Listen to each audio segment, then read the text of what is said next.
Le cadre de concertation de forces politiques et sociales s'est réuni ce vendredi 27 septembre 2024 au siège du parti Piste pour l'émergence, dans la commune de Kassavo.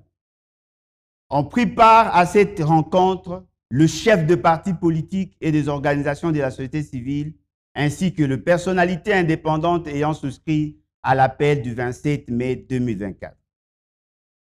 3 points étaient inscrits à l'ordre du jour, à savoir l'évaluation de la manifestation du mercredi 25 septembre devant le palais de justice, l'évaluation de la situation générale du pays, examen et adoption de l'agenda des actions à entreprendre. Après débats et délibérations, le cadre de concertation de forces politiques et sociales. En ce qui concerne la manifestation du 25 septembre devant le palais de justice, il note que la manifestation a été un succès. Il remercie chaleureusement l'ensemble des participants pour la mobilisation, la discipline et le respect de consignes données. Il les encourage à rester mobilisés pour les prochaines actions. Cette participation active au sit-in devant le palais de justice est la preuve éloquente que leur ferme condamnation de la violation de la Constitution et de lois de la République, de droits fondamentaux et des instruments juridiques internationaux de protection des droits de l'homme par le pouvoir en place qui se livre en toute impunité aux arrestations et détentions arbitraires, aux violences sexuelles et sexistes dans le lieu de détention, en l'occurrence le cas de Jacques Ndala, à l'érosion des espaces démocratiques, etc. Cette atteinte aux droits de l'homme et aux libertés publiques sont contraires aux prescrits des dispositions des articles 15, 16, 17 et 18 de la Constitution, de même qu'elle énerve tous les instruments internationaux de protection des droits de l'homme, engagement auquel la RDC a souscrit. Pour toutes ces raisons, qui ont fait l'objet de mémorandums transmis au gouvernement, le cadre de concertation de forces politiques et sociales réaffirme toute son opposition à la candidature de la RDC au Conseil des droits de l'homme des Nations Unies, tant que par sa gouvernance, M. Tshisekedi n'aura pas renoncé avec ses services et ses milices à la répression de la persécution des opposants politiques, des activistes de la société civile et des acteurs de médias. Aussi, attendu que jusqu'à ce jour, aucune enquête sérieuse n'a été diligentée pour faire toute la lumière sur l'assassinat de Chérubin Okende, de Jires Manzanza, de Fidel Uzalendo, des détenus de CPR Kamakala, des victimes de violences d'État à Kilwa et à Luilou. Il est hors de question pour la RDC de prétendre siéger au sein d'une institution dont le but est de promouvoir les droits humains et les libertés publiques qu'elle bafoue avec témérité. À ces propos, le cadre de concertation de forces politiques et sociales met en demeure le gouvernement, destinataire de son mémorandum, pour y apporter des réponses adéquates aux revendications exprimées. Nous réitérons notre appel à la libération immédiate et sans condition de prisonniers et détenus politiques et la mise en place des enquêtes pour faire toute la lumière sur l'assassinat de Chérubin Okende et de Jires Manzanza, sur le carnage de Uzalendo à Goma, des détenus de Makala et des victimes de tueries de Kilwa et de Luilou. C'est l'une des conditions essentielles pour la décrispation du climat politique dans le pays. En ce qui concerne la situation générale du pays, le cadre de concertation de forces politiques et sociales note avec regret la dégradation de la situation socio-économique sur l'ensemble du territoire national et sécuritaire dans l'est du pays, ainsi que le grand centre urbain où les délinquants Koulouna règnent en maître.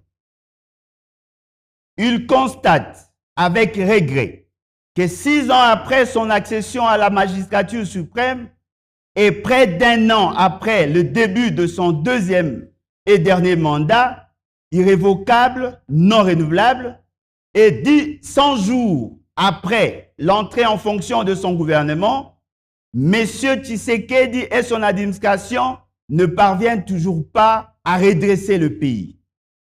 La souffrance atteint un seuil intolérable et le peuple, exaspéré et reclus, à vivre dans l'angoisse et précarité.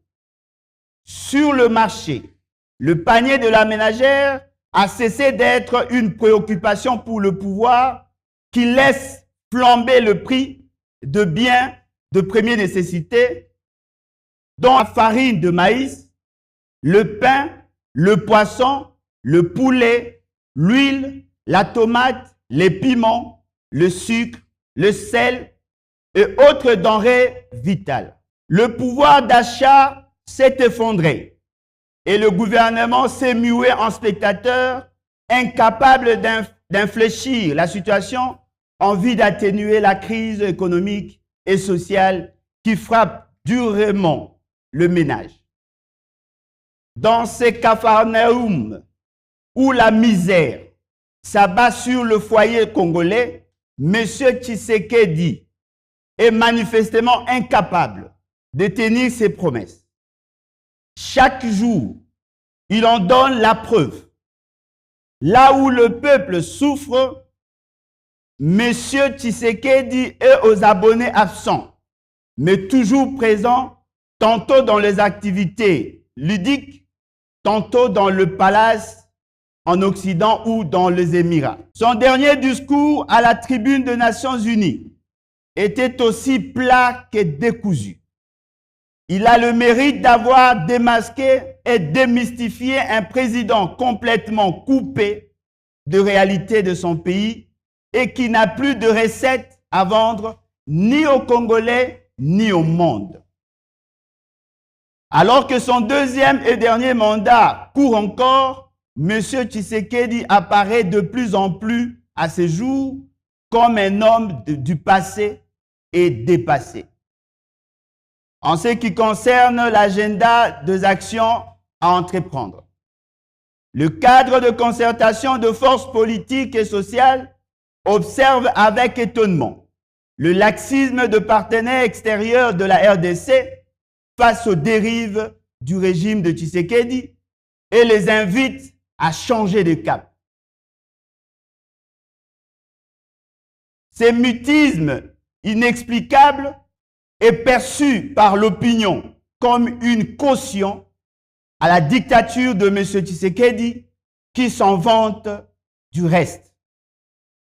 C'est pourquoi, dans le souci de clarifier la situation, nous entamons dès à présent une tournée d'explications auprès de missions diplomatiques accréditées en RDC, en commençant par la MONUSCO, pour transmettre le mémorandum sur les graves violations de droits humains en RDC et solliciter leur implication pour que cesse la répression et la persécution à l'endroit de voix dissidentes. Ne pouvant demeurer dans l'attentisme, le cadre de concertation de forces politiques et sociales, indigné par l'incurie du gouvernement face à l'angoisse nationale, appelle l'ensemble de nos concitoyens dans toutes les provinces à se préparer, à se lever pour participer à la grande marche patriotique et pacifique nationale pour revendiquer le bien-être social de Congolais et exiger la matérialisation de le peuple d'abord, en protestant contre la vie chère la faim, le chômage, le manque de soins médicaux, le manque d'eau, le manque d'électricité, le manque de routes, le manque de moyens de transport et contre le détournement des deniers publics. Il n'y a pas de Congolais d'en haut, ni de Congolais d'en bas. Le train de vie insolent des dirigeants et des institutions doit être revu à la baisse.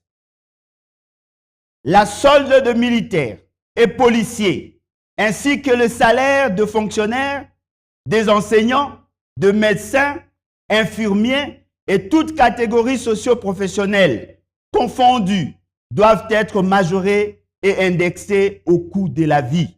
Les voleurs doivent restituer le fonds public détourné.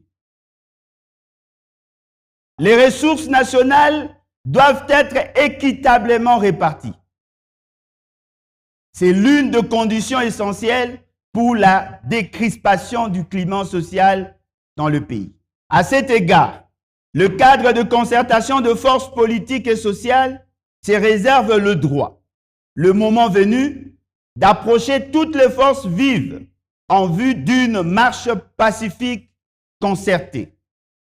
Il réitère son engagement à travailler sans relâche pour défendre, dans le respect de la légalité constitutionnelle et de l'ordre républicain, les droits et libertés fondamentaux ainsi que la dignité du peuple congolais. Il est donc de notre devoir, en tant que force politique et sociale unie, de prendre nos responsabilités pour porter la voix de la majorité silencieuse et mener ces combats pour la dignité jusqu'à la victoire. L'heure n'est plus aux promesses du bien-être, mais plutôt à l'action effective pour le bien-être partagé et pour tous. La date, l'itinéraire et le déroulement de ces manifestations par province et par ville feront l'objet d'une communication séparée à très bref délai après concertation avec les différentes forces vives du pays. Fête à Kinshasa le 27 septembre 2024. Je vous remercie.